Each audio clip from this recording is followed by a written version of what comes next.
میرے نبی کا فرمان ہے اللہ نے جنت الفردوس کو اپنے ہاتھوں سے بنایا ہے۔ جو چیز اللہ کے ہاتھوں سے بنی ہوگی وہ کیا ہوگی؟ تو اللہ تعالیٰ فرماتے ہیں تم آ جاؤ میرے پاس، تمہیں عجیب سرپرائز دوں گا۔ کیا کلما رزقوا منها من ثمرة رزقا قالوا هذا الذي رزقنا من قبل۔ دونوں میاں بیوی خدام دربار لگا ہوا ہے کہ نوک ہوتا ہے اس کے دروازے پر، تو ایک فرشتہ ایک تھال لے کے کھڑا ہوتا ہے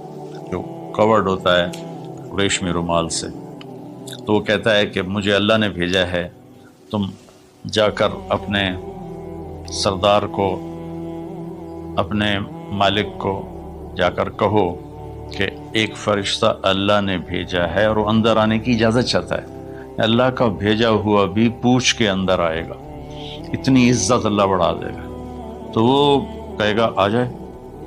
جب وہ اندر آئے گا تو دونوں میاں بیوی کے سامنے ایک تھال، وہی تھال آگے رکھے گا، کہے گا حضور مجھے اللہ نے آپ کی خدمت میں یہ تحفہ دے کر بھیجا ہے کہ آپ اس سے مزہ لیں۔ تو جب ایسے اس کو رومال اٹھائے گا تو اس میں پھل ہوگا، وہ پھل اس کی جنت کے پھل کی تصویر ہوگا، مشابہ ہوگا۔ تو وہ کہے گا ھذا الذی رزقنا من قبل، ارے بھائی فرشتے یہ تو میرے رب نے پہلے ہی مجھے دیا ہوا ہے، تو اس میں کیا خاص چیز ہے جو اللہ پاک نے میری طرف اسے بھیجا ہے؟ تو وہ فرشتہ کہے گا میرے اللہ فرماتے ہیں کہ آپ ایک بائٹ لے لیں، ایک لقمہ لے لیں، آپ کو پتہ چلے گا کہ ہم نے آپ کے لیے کیا بھیجا ہے۔ اب میرے بھائی بہنوں غور سے سنو، انسان کھانے کا مزہ لیتا ہے، زندگی کا مزہ لیتا ہے، نعمتوں کا مزہ لیتا ہے، یہ چیزیں نہ ہوں تو مرنے کی تمنا کرتا ہے۔ تو کھانے کی بھی ایک لمٹ ہے، اس کے بعد آدمی کھا ہی نہیں سکتا،